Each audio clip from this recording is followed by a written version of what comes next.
नमस्ते, सत श्री अकाल, आदाब, जय हिंद। कैसे हैं आप सब। तो आज का जो हमारा टॉपिक है वो है करंट अफेयर।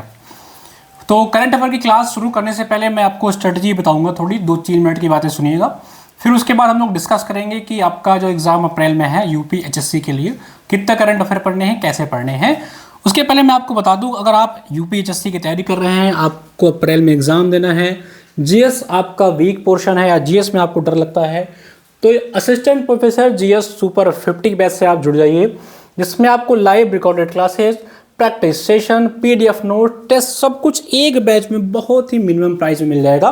और अभी तो शिवरात्रि का हमारा ऑफर भी चल रहा है, तो सभी बैच सिर्फ 301 रुपये में चल रहे हैं। आप कोड यूज कर लीजिएगा HN25, तो आपको ये सारे बैचेस 25 रुपये में 25% एक्स्ट्रा डिस्काउंट के साथ मिल जाएंगे।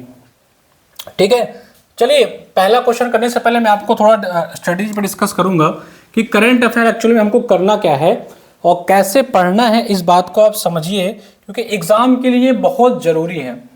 एग्जाम के लिए करंट अफेयर बहुत ही जरूरी है और बच्चे करंट अफेयर के लिए बहुत परेशान थे। तो हम लोग क्या करेंगे, सबसे पहले समझिए, यूपी एचएससी का जो आपका एग्जाम है उसके लिए आपको करंट पढ़ना कितना है। देखिए, जुलाई से लेकर के जनवरी तक आप करंट पढ़ लीजिएगा। जुलाई से जनवरी 2025 तक, ठीक है। ये जुलाई आप 2024 से जनवरी 2025 तक का आप करंट पढ़ लीजिएगा। उसके पहले का अगर आप पढ़ना चाहते हैं, हमारे बैच में हमने इसका पीडीएफ भी दे दिया है, वो पढ़िएगा। अब मैं क्या करूंगा, मैं जनवरी से वापस जुलाई तक आऊंगा। ये हमारा रिवर्स प्रोसेस होगा। जनवरी से हम करंट अफेयर शुरू कर रहे हैं आज से। यूट्यूब पे इसकी क्लासेस फ्री में होंगी आपको, रोज रात को 8 बजे। कोई टेक्निकल इशू नहीं रहा, जैसे आज कुछ टेक्निकल इशू हो गया तो हम लोग टाइम पे क्लास नहीं कर पाए। बाकी मैं कोशिश करूंगा कि रोज 8 बजे आपको क्लासेस मिल जाएंगी, एप्लीकेशन और यूट्यूब दोनों पे। और इस क्लास की अगर आपको पीडीएफ चाहिए, जो मैं क्लासेस यहाँ लूंगा उसकी पीडीएफ आपको चाहिए, तो आपको हमारा HN अध्ययन ऐप डाउनलोड करना पड़ेगा। मैं आपको दिखा देता हूं कि आपको HN अध्ययन ऐप डाउनलोड कर लीजिएगा। जब आप HN अध्ययन ऐप डाउनलोड करेंगे, उस ऐप में एक आपको सेक्शन दिखेगा YT PDF, YouTube class PDF करके एक सेक्शन आएगा। इसी सेक्शन में आपको इन क्लासेस की पीडीएफ प्रिंट फॉर्म में और पीडीएफ जो हम पीपीटी में पढ़ाऊंगा दोनों फॉर्म में मिल जाएगा। तो आप चाहे तो उसका पीपीटी निकाल के पढ़ सकते हैं। चलिए, तो आज की क्लासेस शुरू करते हैं। बाकी बैचेस के बारे में आपको इन्फॉर्मेशन देता हूं। ये हमारा यूपीएचएससी का जीएस बैच है। जीएस का कोई भी बैच अगर आपको ज्वाइन करना है तो सीधा सीधा हमारा ऐप खोलिए, उसके जीएस बैच में जाइए। जीएस बैच में जाने के बाद आपको जीएस के अलग अलग बैचेस मिल जाएंगे। जैसे आपको जीएस सुपर 50 टेस्ट सीरीज मिल जाएगा। ये हमारा सबसे शानदार जो बैच है वो है जीएस सुपर 50, जो कंबाइंड बैच है, जिसमें सब कुछ मिल जाएगा आपको। की बैच में आपको सिर्फ नोट्स चाहिए तो हमारा जीएस का नोट्स का बैच अलग से, इसको आप बाय कर सकते हैं। बाकी सारे अलग अलग बैचेस हैं, आप अपने अकॉर्डिंग देख लीजिएगा। हिंदी साहित्य का भी हमारा बैच है, अलग अलग विषयों के हमारे बैच चल रहे हैं, तो बीच बीच में आपको बताता रहूँगा। और सबसे पहले हम आते हैं अपने करंट अफेयर की। मैंने आपको बता दिया कि हम जनवरी 2025 से शुरू कर रहे हैं और जुलाई 2024 तक का करंट अफेयर पढ़ेंगे। कोशिश करेंगे कि 1000+ MCQ आपका करा दिया जाए। हर महीने के 100 टॉप 100 MCQ में आपको यहाँ पे कराने का प्रयास करूँगा और कोशिश करूँगा कि जो भी MCQ कराऊँ, जितने भी MCQ कराऊँ, वो आपके एग्जाम के पॉइंट ऑफ व्यू से इम्पॉर्टेंट हो। चलिए, समय को बर्बाद ना करते हुए सीधा अपने पॉइंट्स पे आते हैं, क्योंकि आप लोग बेसब्री से इंतजार करते हैं करंट अफेयर। बाकी ये आपको बैच लेना है तो सारे बैच 301 रुपये में आपको मिल जाएंगे। HN25 कोड यूज कर लीजिएगा, 39 आपको 25% का डिस्काउंट मिल जाएगा और लगभग 300 या 350 के आसपास आपको सारे बैच मिल जाएंगे, जो भी बैच आपको चाहिए। फटाफट तैयारी करिए, HN अध्ययन आपके साथ है। तैयारी में कहीं से कमी नहीं आनी चाहिए, ठीक है। चलिए, पहला सवाल आपके सामने आ गया है। सवाल हिंदी और इंग्लिश दोनों में होंगे। पीडीएफ आपको हमारे एप्लीकेशन में मिल जाएगा यूट्यूब सेक्शन में, ठीक है। तो पहला सवाल जनवरी का करंट अफेयर से हम शुरू कर रहे हैं। मैंने आपको बताया कि मैं डेली 20 से लेकर के 50 क्वेश्चन तक कराऊंगा। जैसे जैसे एग्जाम पास आएगा, नंबर ऑफ क्वेश्चन बढ़ जाएंगे। अभी आप लोग प्रैक्टिस का डेली रात को 8 बजे मेरी क्लास होगी, डेली रात को 9 या 9:30 बजे के आसपास डॉक्टर अंतिम मैम की हिंदी की क्लास होगी। तो दोनों क्लासेस आप लोग 8 बजे से लेकर के अपना 10-11 बजे तक का शेड्यूल फिक्स कर लीजिए और 6 बजे आपको टीटीएस में जीएस की क्लास मिलेंगे। मैं बीच बीच में कुछ शानदार प्रैक्टिस सेट भी लाने वाला हूं इसी टाइम पे। किसी दिन आपको करंट मिलेगा, किसी दिन प्रैक्टिस मिलेगा, ठीक है। चलिए, पहला सवाल आपके सामने है कि राष्ट्रीय मतदाता दिवस कब मनाया जाता है। कमेंट सेक्शन में आप लोग इसका आंसर भी देते जाइए। राष्ट्रीय मतदाता दिवस कब मनाया जाता है प्यारे बच्चों, इसका जवाब आप लोग कमेंट बॉक्स में दे सकते हैं। और इंग्लिश में भी लिखा हुआ when is the national voters day celebrated. Option है आपका 25 जनवरी, 15 अगस्त, 26 जनवरी, 15 नवंबर। फटाफट आंसर मुझे सबका कमेंट बॉक्स में चाहिए, चाहे आप इसको यूट्यूब पे देख रहे हो, चाहे आप एप्लीकेशन में देख रहे हो, आपको फटाफट जवाब देना है, ठीक है। चलिए, राष्ट्रीय मतदाता दिवस कब मनाया जाता है, इसका सही जवाब आपका क्या होगा भाई, थोड़ा मैं पेन एडजस्ट कर लूं, ठीक है। तो इसका सही जवाब है आपका 25 जनवरी। राष्ट्रीय मतदाता दिवस यानी नेशनल वोटर्स डे आपका जो है वो 25 जनवरी को मनाया जाता है। इसके बारे में थोड़ा जानकारी लीजिए कि नेशनल वोटर्स डे, जिसे हम शॉर्ट में एनबीडी कहेंगे, इसकी शुरुआत सन 2011 में हुई थी। अब आप कैलकुलेट करके बताओ कि अब कितने साल हो गए। क्यों मनाया जाता है? इसी दिन आपका 25 जनवरी 1950 को आपका इलेक्शन कमीशन, जिसे आप कहते हैं चुनाव आयोग, की स्थापना हुई थी। इसी उपलक्ष्य में इसको मनाया जाता है, ठीक है। सही जवाब, बिल्कुल बिल्कुल सही जवाब, बिल्कुल सही जवाब। 75वां दिवस है, शाबाश, ठीक है। चलो, अब बताना है आपको कि इलेक्शन कमीशन के बारे में थोड़ी चर्चा हुई तो जान लीजिए। इलेक्शन कमीशन के बारे में जान लीजिए क्योंकि आपकी यूपीएससी के सिलेबस में भी लगा हुआ है और ये पूछता है। एक सेकंड आप वेट करिएगा।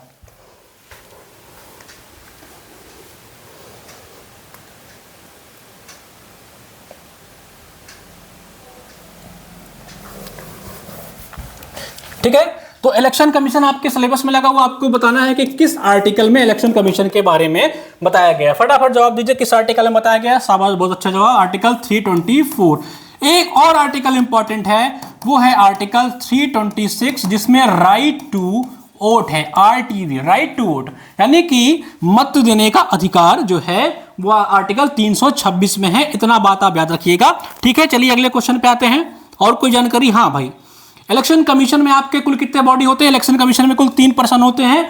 अभी आपको कमेंट करके बताना है कि अभी हाल ही में आपके नए इलेक्शन कमिश्नर कौन बने हैं। अभी कुछ दिन पहले की न्यूज है और याद रखिएगा बहुत इंपॉर्टेंट न्यूज है, ठीक है। बताना है कि अभी नए इलेक्शन कमिश्नर कौन बने हैं। और एक तो जानिए इलेक्शन कमिश्नर की नियुक्ति कैसे होती है। इसमें नियुक्ति में आपको प्रधानमंत्री होते हैं, आपके होम मिनिस्टर होते हैं और आपके लीडर ऑफ अपोजिशन होते हैं, जिसे आप एलओपी बोलते हैं, लीडर ऑफ अपोजिशन। ये होते हैं प्रधानमंत्री यानी मोदी जी, अमित शाह जी और राहुल गांधी जी। इन तीनों ने मिलकर अभी एक नए इलेक्शन कमीशन का चुनाव किया है 2-1 से, यानी कि राहुल गांधी ने इसमें आज सहमति जताई थी। आपको बताना है कि आपके नए इलेक्शन कमिश्नर कौन बने हैं, ठीक है। चलिए अगला प्रश्न आते हैं भाई। हाल ही में संयुक्त राज्य अमेरिका ने सीबीडीसी पर प्रतिबंध लगा दिया। सीबीडीसी क्या है? केंद्र सरकार द्वारा जारी किया गया डिजिटल शेयर, केंद्रीय बैंक द्वारा जारी किया गया डिजिटल मुद्रा, वाणिज्यिक बैंकों द्वारा जारी किया गया ई वॉलेट, अंतरराष्ट्रीय मुद्रा कोष यानी कि आईएमएफ द्वारा जारी किया गया डिजिटल मुद्रा। इंग्लिश में देख लीजिए, digital share issued by the central government, digital currency issued by central bank, या e wallet issued by commercial banks, या digital currency issue by International Monetary Fund यानी आईएमएफ। बताइए, सीबीडीसी अभी मैं यूसी ने चर्चा पे रहा था, सीबीडीसी पे यूसी ने प्रतिबंध लगा दिया। इसका क्या सही जवाब होगा? इसका फुल फॉर्म क्या है? देखिए, आपके एग्जाम में सवाल कैसे बनते हैं इस बात को समझिए। ये मैं नहीं कह रहा हूं, खूबहू सवाल ही आएंगे। एक सवाल आपके एग्जाम में बनेंगे, हाल ही में किस कंट्री ने सीबीडीसी पर प्रतिबंध लगा दिया? हाल ही में किस देश ने सीबीडीसी पे प्रतिबंध लगा दिया? ठीक है, यह सवाल पूछ सकता है। और इसमें क्या पूछा है? यूएसए ने सीबीडीसी पे प्रतिबंध लगा दिया। अब आपको बताना है कि सीबीडीसी क्या है। फटाफट जवाब आपको कमेंट बॉक्स में देना है। बिल्कुल सही जवाब, बिल्कुल सही जवाब। सीबीडीसी क्या है भाई? Digital currency issue bye central bank, ठीक है, बिल्कुल सही जवाब। चलिए अगला सवाल पे आते हैं भाई। हाल ही में राजकोषीय स्वास्थ्य सूचकांक FHI रिपोर्ट जारी किया गया। इस रिपोर्ट में राज्यों के प्रदर्शन को किस आधार पर वर्गीकृत किया जाता है? ठीक है, recently released physical health index on what basis is the performance of state classified in this report? आपको ऑप्शन देखा, on the basis of level of economic development, on the basis of fiscal position of states, on the basis of revenue collection capacity of state, या all of the above। फटाफट इसका जवाब comment section में आना चाहिए। बिल्कुल सही जवाब आप लोग दे रहे हैं। अच्छा जी, नहीं हम लोग कोशिश करेंगे कि इसमें आपका डेली 25 से लेकर के 50 क्वेश्चन हो जाए, डिपेंड करता है कि कितना प्रश्न कैसे हैं। ठीक है, बिल्कुल सही जवाब है तीसरे का बी जवाब है। ठीक है, राज्यों के राजकोषीय स्थिति के आधार पर हाल ही में FHI रिपोर्ट जारी किया गया है। ठीक है, कमेंट सेक्शन में बताना है कि इस रिपोर्ट को किसने जारी किया है। हाल ही में भारत के कौन से औद्योगिक क्लस्टर को WEF यानी कि वर्ल्ड इकोनॉमी फोरम में शामिल किया गया है? किस पहल में शामिल किया गया है WEF के? भारत के कौन से औद्योगिक क्लस्टर को शामिल किया गया है? फटाफट जवाब कमेंट सेक्शन में बताइए। चौथे का बिल्कुल सही जवाब, बिल्कुल सही जवाब। इसका मतलब आप लोग करंट अफेयर की तैयारी कर रहे हैं भाई। जनवरी से लेकर के जुलाई तक पढ़ना है, बताया मैंने वीडियो के शुरू में, आप चाहे वीडियो देख लीजिएगा। जनवरी से लेकर के जुलाई तक करंट अफेयर पढ़ लीजिए, यानी कि जुलाई से लेकर के आप चाहें तो, मैं रिवर्स बता रहा हूं, आप थोड़ा पीछे से पढ़ते जाते हैं तो हमको लेटेस्ट करंट अफेयर मिलता है ना। करंट का मतलब ये तो नया, तो हम लोग जनवरी 25 से शुरू करके जुलाई 24 तक जाएंगे। ठीक है, चलिए इसका सही जवाब क्या है? बी, बिल्कुल सही जवाब है इसका भाई। इसका बी बिल्कुल सही जवाब है। क्या है इसका B?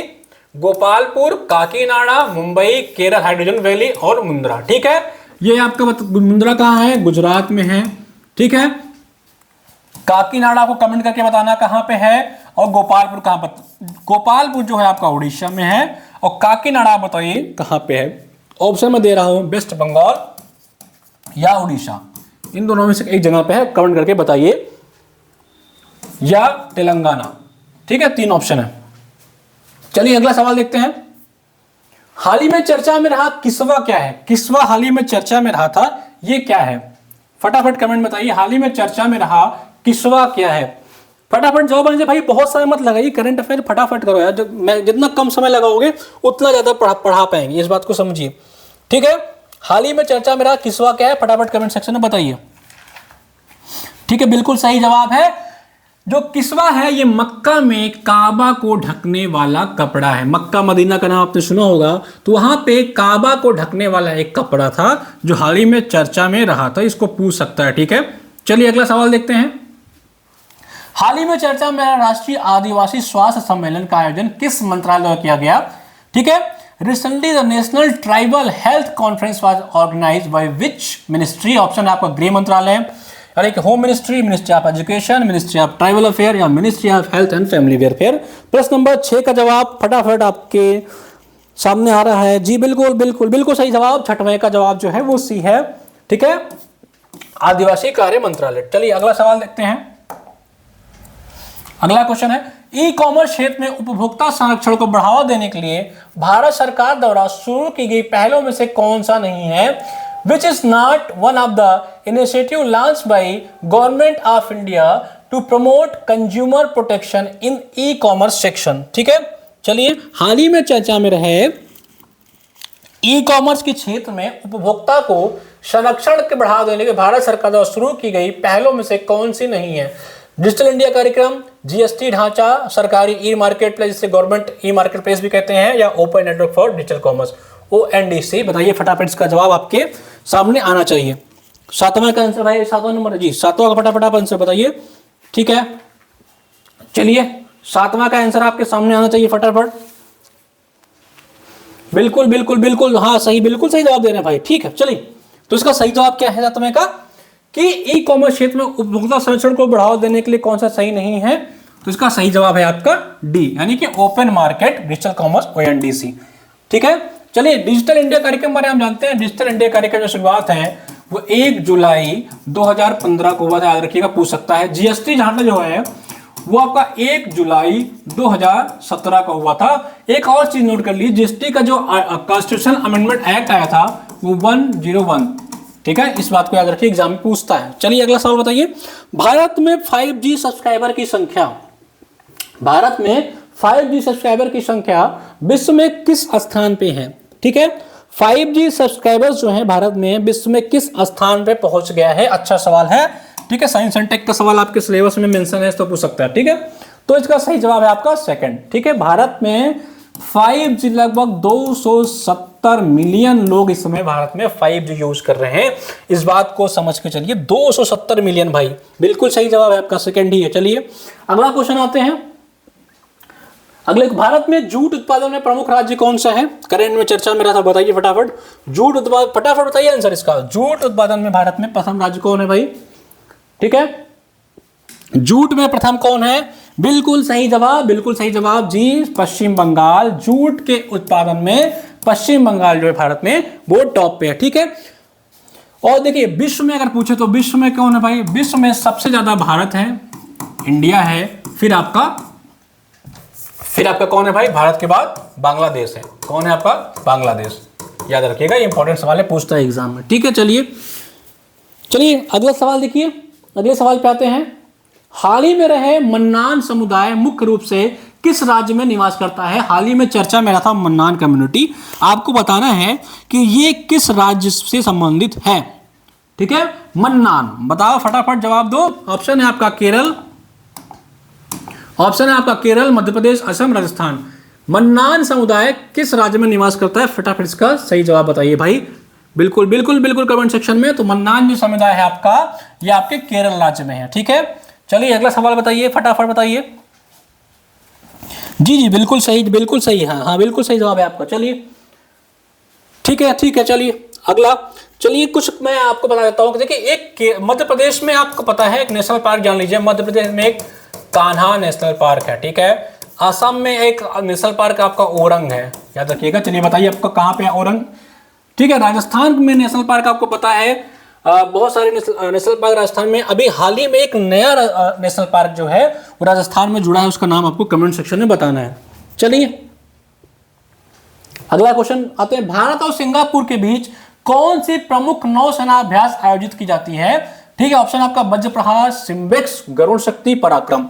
Which major naval exercise is conducted between India and Singapore? Option है आपका वज्र प्रहार, सिम्बेक्स, गरुड़ शक्ति या पराक्रम। ठीक है, फटाफट कमेंट करके बताइए, भारत और सिंगापुर के बीच में कौन सी प्रमुख नौसेना अभ्यास आयोजित की जाती है? ठीक है, बिल्कुल सही जवाब है, 11 का बी ही है, बिल्कुल ठीक है। भारत और सिंगापुर के बीच में सिम्बेक्स आप देखेंगे, यहां सिंगापुर और इंडिया का मिला करके एक एक्सरसाइज होती है जो भारत और सिंगापुर के बीच में की जाती है। अब आपको बताना कि वज्र प्रहार किसके बीच में होती है? वज्र प्रहार किसके बीच में होती है? फटाफट कमेंट सेक्शन में बताइए, मैं कमेंट सबका पढ़ रहा हूं भाई। वज्र प्रहार किसके बीच में होता है? बिल्कुल सही जवाब दे रहे हैं, ये आपका यूएस से होता है। ठीक है, गरुड़ शक्ति किसके साथ होता है? बिल्कुल सही, गरुड़ शक्ति आपका इंडोनेशिया के साथ होता है। चलिए एक एक्सरसाइज आपका मैं और बताता हूं। बताइए, एक एक्सरसाइज आपका होता है अजय वारियर, ये किसके साथ होता है? ठीक है, ये आपका होता है भारत और यूके के साथ, यूके वर्सेस इंडिया। याद रखिएगा, ये भी चर्चा में रहता है तो पूछता है। जो करंट में रहे न्यूज में उसको जरूर याद रखा करिए। जैसे मैं अभी 5-6 महीने का आपको करंट पढ़ाऊंगा तो इसके बीच में जितने एक्सरसाइज होंगे वही आपके एग्जाम में पूछेगा, बाकी इधर उधर से नहीं होगा। वैसे बहुत सारे एक्सरसाइज मैथ जैसे आपका थाईलैंड से होता है, युद्धाभ्यास आपका यूएस से होता है। ठीक है, अगला सवाल आते हैं भाई। हाल ही में चर्चा में रही सप्लाई साइड नीतियां, यानी कि सप्लाई साइड पॉलिसी का मुख्य उद्देश्य क्या है? ऑप्शन है आपका मांग बढ़ाकर आर्थिक वृद्धि करना, या आपूर्ति बढ़ाकर आर्थिक वृद्धि करना, मुद्रा आपूर्ति बढ़ाकर आर्थिक वृद्धि करना, सरकारी खर्च बढ़ाकर आर्थिक वृद्धि करना। ठीक है, what is the main objective of the recently discuss supply side policies? ठीक है, ऑप्शन है आपका economic growth by increasing demand, to increase economic growth by increasing supply, to increase economic growth by increasing money supply, या to increase economic growth by increasing government expenditure। ठीक है, what is supply side policy? बताइए इसका प्रमुख उद्देश्य क्या था? प्रश्न संख्या आपका है 12। ठीक है जी, बिल्कुल आपूर्ति बढ़ाकर आर्थिक वृद्धि करना, क्या इसका सही जवाब है? आपूर्ति बढ़ा करके आर्थिक वृद्धि करना, सप्लाई साइड, यानी कि सप्लाई करके आपका इकोनॉमिक को ग्रो करवाना। To increase economic growth by increasing supply. ठीक है, याद रखिएगा, इकोनॉमिक्स वाले जो बच्चे हैं वो लोग याद रखिएगा इस बात को। हाल ही में चर्चा में रहे आईएनएस सूरत किस श्रेणी का जहाज है? इंपॉर्टेंट सवाल है, बहुत ही इंपॉर्टेंट सवाल है, याद रखिएगा। हाल ही में चर्चा में रहे आईएनएस सूरत किस श्रेणी का जहाज है? बिल्कुल सही जवाब कमेंट बताइए। ऑप्शन आपका क्या है, किस श्रेणी का है? ऑप्शन है आपका देखिए, फ्रिगेट, पनडुब्बी, विध्वंसक पोत या एयरक्राफ्ट कैरियर। बिल्कुल सही जवाब क्या बताइए फटाफट, क्या है इसका जवाब? ठीक है, हाल ही में चर्चा में रहे आईएनएस सूरत क्या है? फटाफट इसका आंसर आपके सामने आना चाहिए भाई। चलिए बताइए क्या है? फ्रिगेट है, पनडुब्बी है, विध्वंसक पोत है, या एयरक्राफ्ट कैरियर है? ठीक है, फ्रिगेट, सबमरीन, डिस्ट्रॉयर शिप या एयरक्राफ्ट कैरियर? फटाफट जवाब आपके। बिल्कुल बिल्कुल, विध्वंसक पोत। ठीक है, बिल्कुल सही जवाब है, यानी कि इसका ऑप्शन जो है वो सी बिल्कुल सही है, यानी कि एक डिस्ट्रॉयर शिप है ये। ठीक है, आईएनएस सूरत जो है एक डिस्ट्रॉयर शिप है। ठीक है, चलिए अगला क्वेश्चन पे आते हैं भाई। हाल ही में चर्चा में रहे चीतल कहां पाए जाते हैं? चीतल बताना है, चर्चा में था, कहां पाए? देखिए आपके सिलेबस में साइंस एंड लिखा हुआ है साफ साफ कि आपका जो सिलेबस है उसमें कैसे प्रश्न पूछे जाएंगे। ठीक है, करंट के प्रश्न आपके जो एग्जाम में कैसे पूछे जाएंगे इस बात को थोड़ा समझ लीजिए। करंट का जो एग्जाम है उसमें उन्होंने लिखा कि साइंस, ठीक है, कोई पर्सनालिटी न्यूज में है, ठीक है, इन सब से संबंधित जो करंट है वो पे आप थोड़ा ज्यादा फोकस कर लीजिएगा, तो उस पे करंट आपके पूछे जाएंगे, इस बात को याद रखिएगा। हाल ही में चर्चा में रहे चीतल कहाँ पाया जाता है बताइए? हिमालयन क्षेत्र में, भारतीय उपमहाद्वीप और दक्षिण पूर्वी एशिया में, केवल अफ्रीका में, या केवल अमेरिका में? ठीक है, चलिए फटाफट जवाब दीजिए। हिंदी इंग्लिश दोनों में है, जो हिंदी इंग्लिश में है बच्चे वो सब देख सकते हैं, इसका आंसर आपको देना है। ठीक है, चलिए चलिए, बिल्कुल सही जवाब दे रहे हैं और बच्चे। ठीक है, भारतीय उपमहाद्वीप और आपके दक्षिण पूर्वी एशिया में जो है वो चीतल पाए जाते हैं। चलिए अगला सवाल देखते हैं। भारत बांग्लादेश सीमा की सुरक्षा के लिए कौन से सैन्य बल जिम्मेदार हैं? भारत बांग्लादेश के लिए कौन से सैन्य बल जिम्मेदार हैं? फटाफट जवाब आपके सामने ऑप्शन है। सीमा सुरक्षा बल यानी बॉर्डर सिक्योरिटी फोर्सेस, भारतीय सेना यानी कि इंडियन आर्मी, रेलवे सुरक्षा बल यानी कि आरपीएफ जिसे कहते हैं, केंद्रीय रिजर्व पुलिस बल यानी सीआरपीएफ। फटाफट बताइए कि भारत बांग्लादेश का जो बॉर्डर है उस पर कौन सी देश जो है सुरक्षा करती है, कौन सी सीमा सुरक्षा बल है लगती, बताइए फटाफट। सही है, बिल्कुल सही, बिल्कुल सही, बिल्कुल सही, मेरे मुंह से निकल ही गया, सीमा सुरक्षा बल। ठीक है, सीमा सुरक्षा बल यानी कि भारत बांग्लादेश सीमा पे जो रहती है वो सीमा सुरक्षा बल एसएसबी, ठीक है, बॉर्डर सिक्योरिटी फोर्स जिसे बोलते हैं बीएसएफ, वो रहती है आपकी। ठीक है, चलिए अगला सवाल क्या है? अगला सवाल बताइए क्या है? चलिए अगले सवाल पे आते हैं। हाल ही में चर्चा में रहे आईएनआर कनेक्ट प्लेटफॉर्म का उद्देश्य क्या है? रबर की कीमतों को स्थिरता में लाना, रबर उत्पादों का विज्ञापन करना, रबर उत्पादकों और उपयोगकर्ताओं को जोड़ना, या रबर के कृत्रिम उत्पादों का प्रचार करना? What is the purpose of the recently discussed INR Connect? ठीक है, ऑप्शन आपका ये एक INR Connect प्लेटफॉर्म बनाया गया है, बताया गया जिसका पर्पज क्या है? To bring stability in the rubber prices, advertising rubber products, या linking rubber producer and users, या to promote artificial rubber products? फटाफट इसका जवाब आपको बताना है। ठीक है, बिल्कुल इसका नाम ही कनेक्ट रखा गया है, क्या सही है? बिल्कुल ऐसे ही गेस किया जाता है ये सब एग्जाम। देखिए मान लीजिए ये प्रश्न आपको एग्जाम में नहीं आ रहा है, इस प्रश्न को आपको एग्जाम में आपको आना, आपने इस प्रश्न को पढ़ा ही नहीं है, अब आप थोड़ा बहुत तो दिमाग लगाया कि कनेक्ट करके कुछ लिखा हुआ है, तो हो सकता है ये लोगों को कनेक्ट कर, जो चीज़ें जो बनाई जाती हैं, जो शॉर्ट फॉर्म है, जो उसका इनोवेशन किया जाता है वो ऐसे किया जाता है। इसका नाम आईएनआर कनेक्ट इसीलिए किया गया है ताकि क्या करे, ये उत्पादकों यानी कि जो प्रोड्यूसर हैं और जो उसको उपभोक्ता हैं उन दोनों को कनेक्ट कर सके भाई, जिनको जरूरत है और जो बेच रहे हैं वो एक दूसरे को कनेक्ट करके इसका इस प्लेटफॉर्म का यूज कर पाए। ठीक है, चलिए अगला सवाल आते हैं। किस संस्था की सिफारिश पे लोकपाल का गठन किया गया था? महत्वपूर्ण सवाल है, इस बात को याद रखिएगा, बहुत ही इंपॉर्टेंट है ये सवाल। ठीक है, किस संस्था की सिफारिश पे लोकपाल का गठन किया गया था? उसके पहले बता दो कि यूपी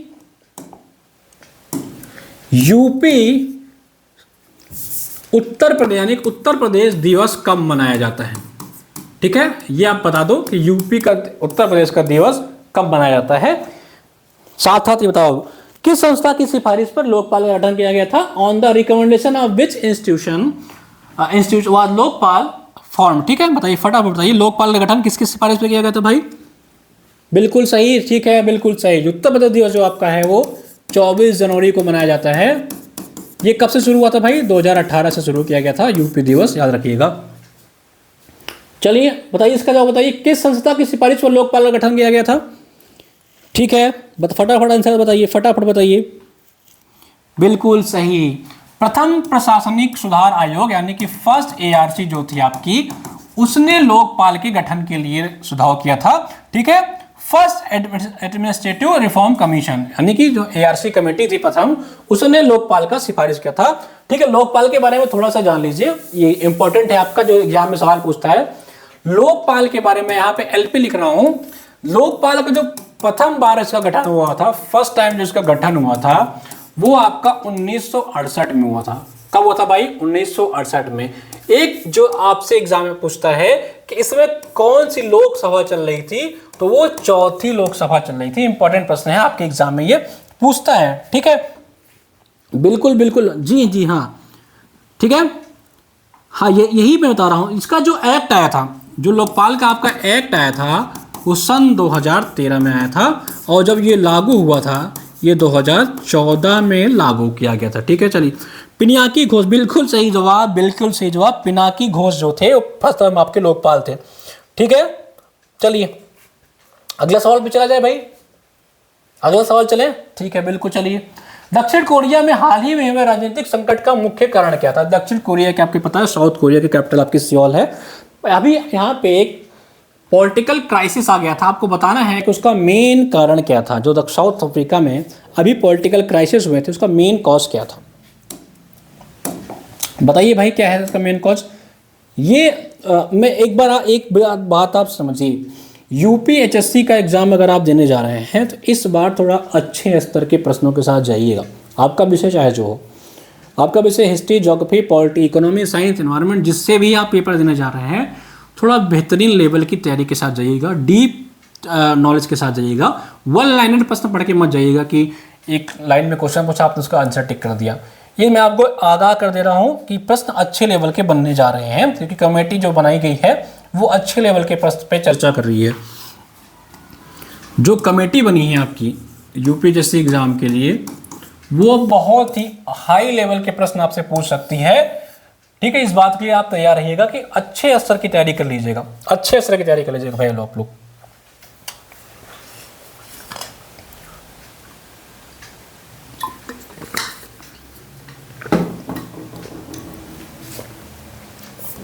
चलिए, ये सवाल हो गया कि नहीं हो गया? दक्षिण कोरिया में हाल ही में हुए राजनीतिक संकट का मुख्य कारण था, इसका सही जवाब बताइए फटाफट आप लोग।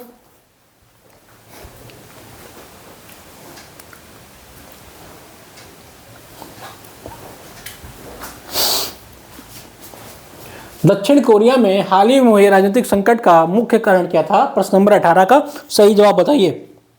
बिल्कुल सही जवाब, बिल्कुल सही जवाब। ठीक है, राष्ट्रपति द्वारा वहां पे मार्शल लॉ लागू कर दिया गया था। मार्शल लॉ आपको पता है, जो आर्मी रूल होता है।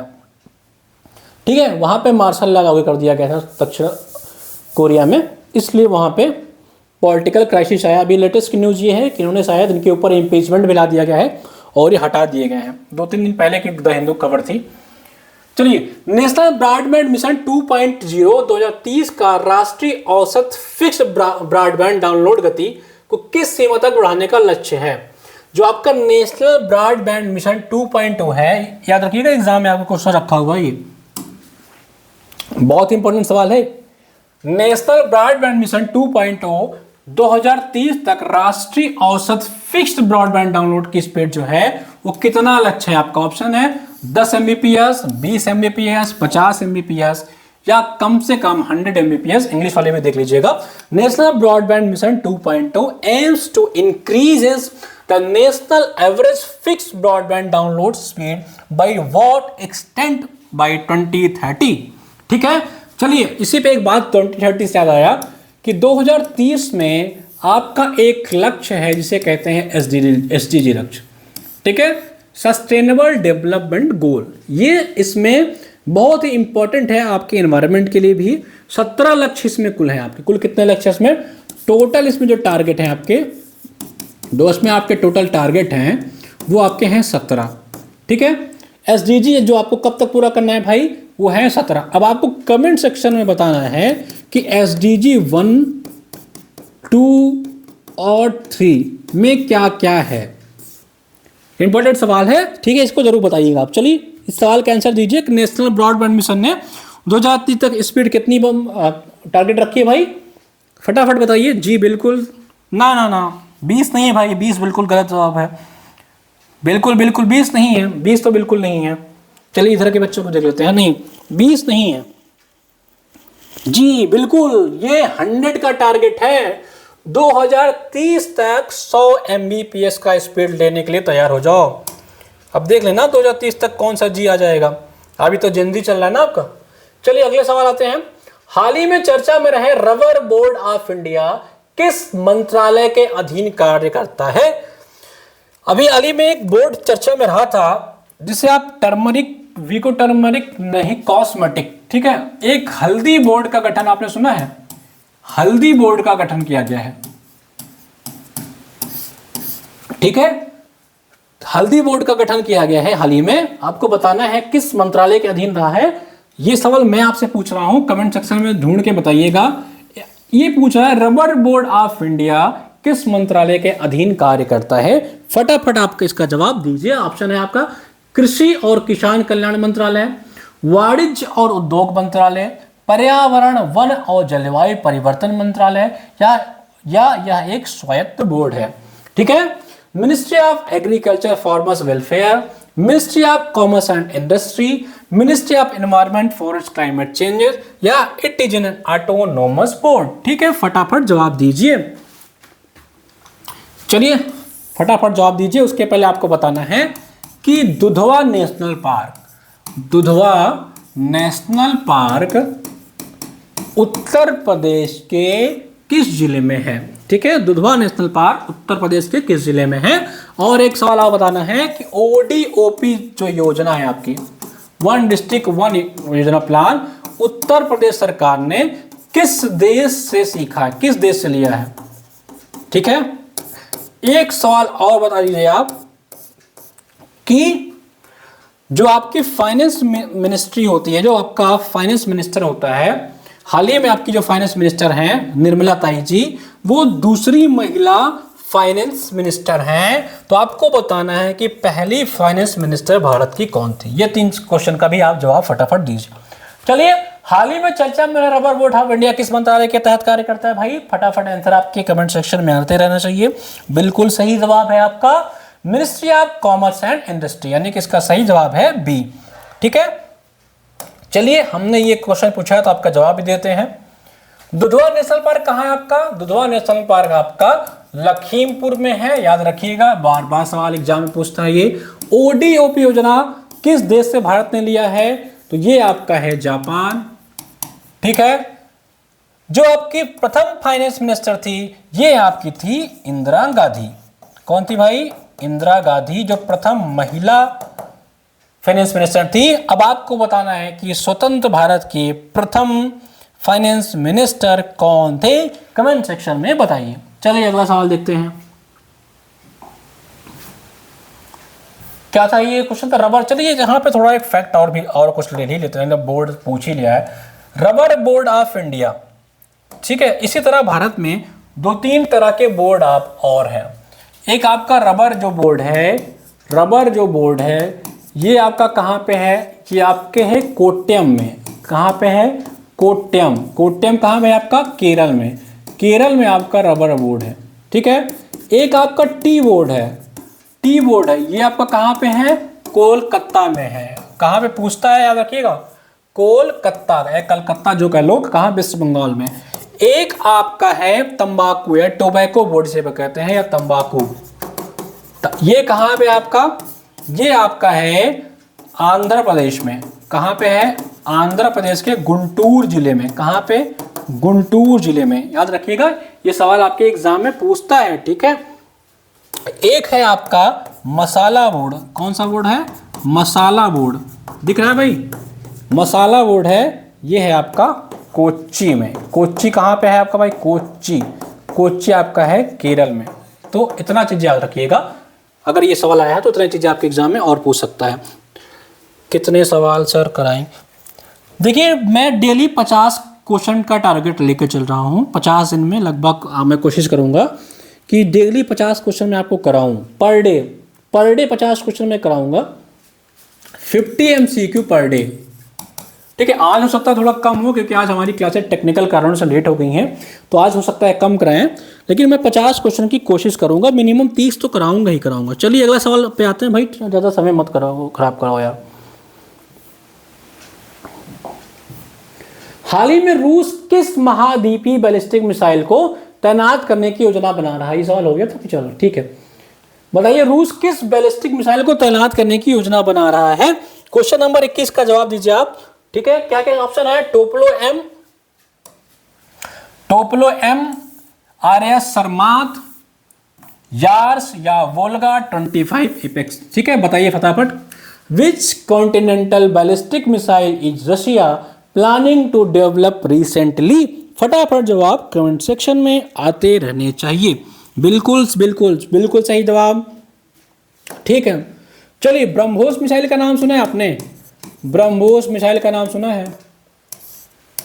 ब्रह्मोस मिसाइल जो है वो भारत और रूस का एक संयुक्त प्रोग्राम था। अब आपको कमेंट सेक्शन में बताना है कि ये किस ईयर में शुरू किया गया था और किन दो नदियों के नाम पर इस मिसाइल का नाम रखा गया था। ठीक है, ब्रह्मोस मिसाइल, इसका सही जवाब बताइए। टोपोलेम, RS सरमात, यार्स, वोल्गा। बिल्कुल सही जवाब राहुल जी, बिल्कुल सही जवाब। इसका सही जवाब है RS सरमात। ठीक है, वोल्गा है एक नदी, याद रखिएगा, एग्जाम में अगर कभी पूछ ले वोल्गा किस देश में है तो वोल्गा आपके रूस में है, इस बात को याद रखिएगा। ब्रह्मोस वाला मैंने आपको बता ही दिया। चलिए अगले सवाल पे आते हैं फटाफट।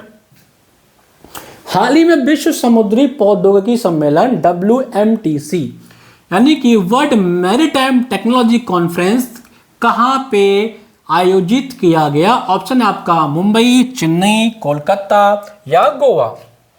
ठीक है, बताइए। हाल ही में विश्व समुद्री प्रौद्योगिकी सम्मेलन वर्ल्ड मैरीटाइम टेक्नोलॉजी कॉन्फ्रेंस कहां पे आयोजित किया गया? मुंबई, चेन्नई, कोलकाता या गोवा? फटाफट जवाब कमेंट सेक्शन में धड़ाधड़ आपके स्क्रीन के नीचे आने करना चाहिए भाई। बिल्कुल बिल्कुल सही जवाब। ठीक है, इसका सही जवाब क्या है? चेन्नई। सही जवाब दे रहे हैं आप। टेक्नोलॉजी वाली बात हो करके तो साउथ पाया जा करिए, टेक्नोलॉजी जो है आपका वो चेन्नई में ही है। हाल ही में सीरिया के किस शहर पे इस्लामी विद्रोही गुटों ने कब्जा कर लिया है? दमिश्क, होम्स, अलेप्पो या लटकिया? ऑप्शन आपके फटाफट बताइए। सीरिया में अभी कुछ लोगों ने कब्जा कर लिया है और सीरिया के किस शहर में बताइए? ठीक है, बिल्कुल सही जवाब है आपका अलेप्पो। ठीक है, सीरिया कैपिटल बताइए भाई क्या है? सीरिया की कैपिटल है दमिश्क, लेकिन यहाँ पे एक शहर है अलेप्पो, यहाँ पे अभी इस्लामिक कुछ विद्रोही गुटों ने कब्जा कर लिया है। ठीक है, चलिए अगला सवाल। पुरुष जूनियर एशिया कप 2024 का खिताब किसने जीता? बताइए। पुरुष जूनियर एशिया कप 2024 यानी कि mains junior Asia cup hockey 2024 का टाइटल किस देश ने जीता है भाई? फटाफट जवाब दीजिए। आपका ऑप्शन है पाकिस्तान, भारत, मलेशिया या जापान। ठीक है, फटाफट जवाब दीजिए कि किसने जीता है। एक जवाब आप बताइएगा कि भारत में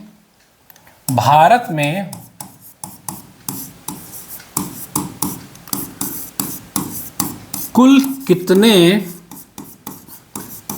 नेशनल पार्क हैं? एकदम लेटेस्ट डेटा के साथ बताइएगा। ठीक है, भारत में कुल कितने नेशनल पार्क हैं इस समय? चलिए इसका जवाब बताइए कि पुरुष जूनियर एशिया कप खिताब किसने जीता है? ठीक है, बिल्कुल सही बात है भाई, बिल्कुल सही जवाब है। चलिए, इसका खिताब किसने जीता है? भारत ने। किसको हरा करके? पाकिस्तान को। यानी कि भारत का पोजीशन फर्स्ट, पाकिस्तान का पोजीशन सेकंड और जापान का थर्ड रहा। और बेचारा कतर ने इसको आयोजित कराया, लेकिन वो बाहर रहा लीग से, वो बाहर हो गया था। ठीक है, बिल्कुल बिल्कुल ठीक है। चलिए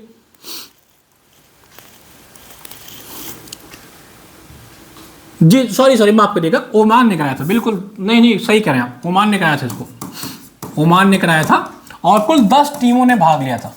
ठीक है, कभी कभी टीम भी पूछ लेता है स्पोर्ट्स वाला। ओमान ने कतर ने ओमान ने कराया था और भारत ने जीता था। सही जवाब, सॉरी माफ करिएगा। चलिए अगला सवाल बताइए। अगला सवाल क्या है आपका? ठीक है, हाल ही में किस प्रोटीन को मलेरिया और कोविड-19 जैसे बीमारियों में महत्वपूर्ण कारक के रूप में पहचाना गया है? किस प्रोटीन को पहचाना गया है? फटाफट आप बताइए। ठीक है, हाल ही में किस प्रोटीन को मलेरिया और कोविड-19 जैसे बीमारियों में महत्वपूर्ण कारक के रूप में पहचाना गया है?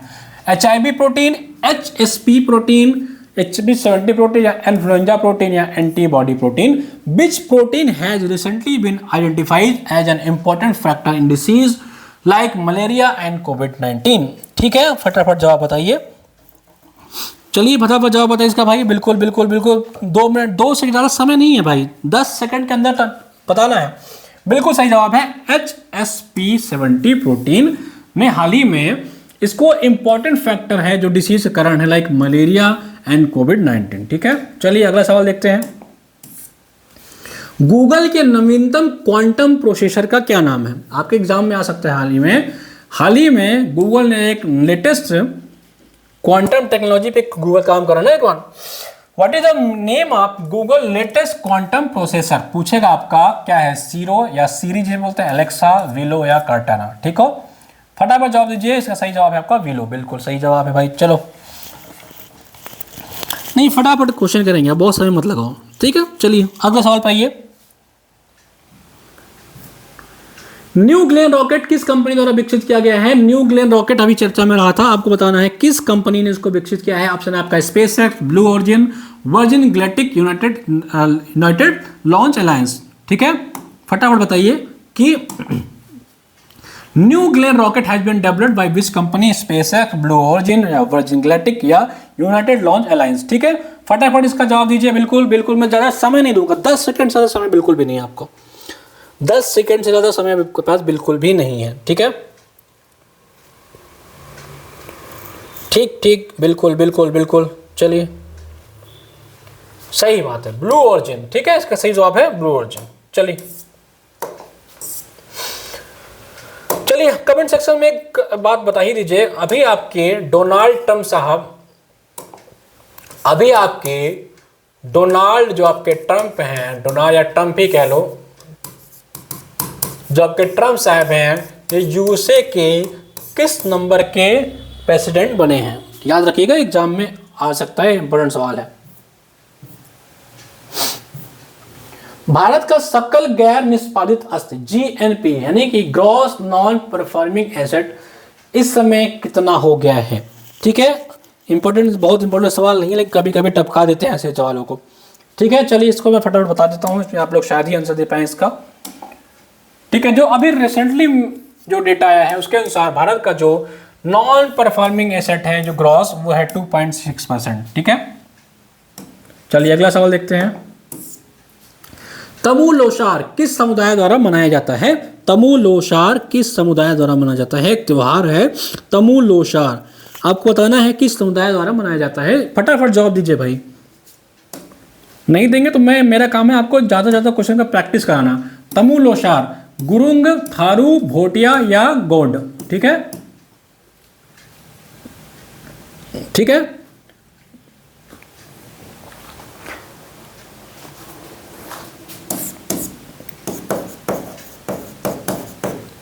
बताना है आपको तमु-लोसार किस समुदाय द्वारा मनाया जाता है? गुरुंग, थारू, भोटिया या गोंड? ठीक है, ये गोंड समुदाय है, गदा है, गोंड समुदाय।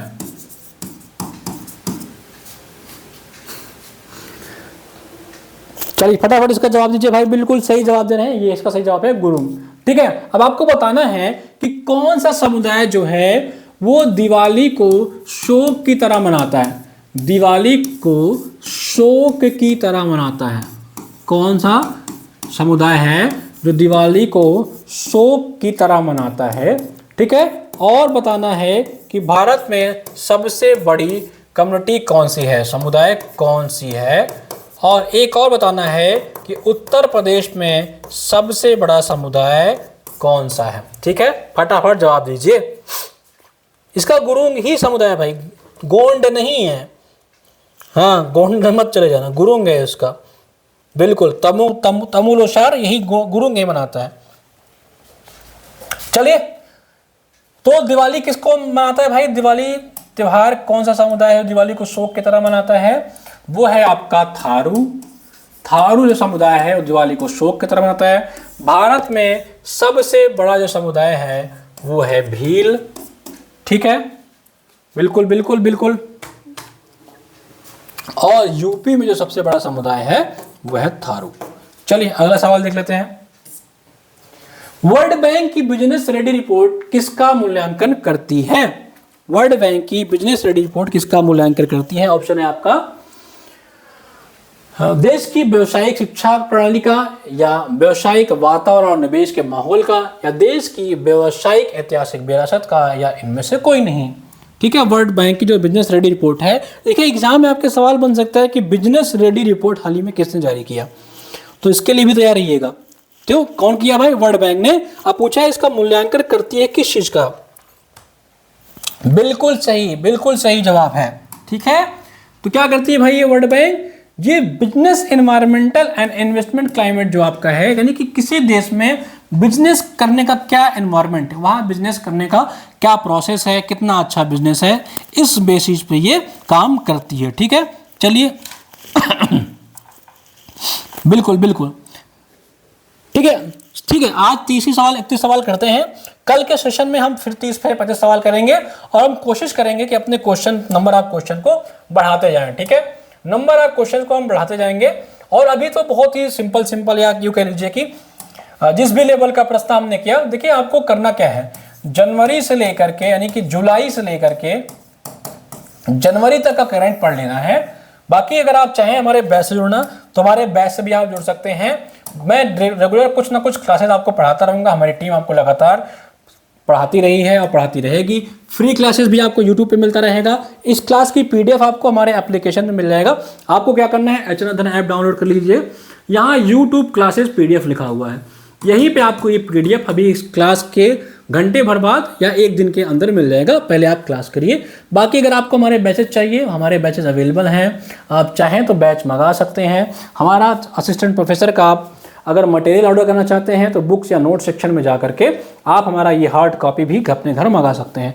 हिंदी साहित्य के बच्चे हैं, किसी भी एग्जाम, कॉमर्स के बच्चे हैं, हमारे कॉमर्स का भी बैच है। सिंपली आपको कुछ नहीं करना है, असिस्टेंट प्रोफेसर वाले सेक्शन में जाइए। यहाँ पे आपको जीएस का सुपर 50 बैच, हिंदी साहित्य का ब्रह्मास्त्र बैच जिसमें आपको जीएस फ्री मिल जाएगा। उसके अलावा हिंदी साहित्य को आपको अगर कॉम्बो बैच चाहिए तो ये लीजिए, केवल हिंदी साहित्य चाहिए तो ये लीजिए। ठीक है, और नोट्स आपको मिल ही रहा है। साथ ही साथ हमने यूपीएचएससी का कॉमर्स का भी क्रैश कोर्स लॉन्च कर दिया है। आप चाहें तो कॉमर्स से भी जुड़ के पढ़ाई कर सकते हैं अगर आप कॉमर्स के बच्चे हैं। तो आज के वीडियो में इतना ही, कल और अच्छे से करेंगे। रेगुलर क्लासेस में आप लोग आइए, रात को 8 बजे क्लासेस मेरी होंगी। कोशिश करेंगे अच्छे और प्रश्न आए, ठीक है, अच्छे लेवल के प्रश्न आए। मिलते हैं एक और वीडियो के साथ। कमेंट सेक्शन में बताइए क्लास आपको कैसी लगी, कुछ इंप्रूवमेंट करना हो तो इंप्रूवमेंट बताइएगा। ठीक है, चलिए धन्यवाद।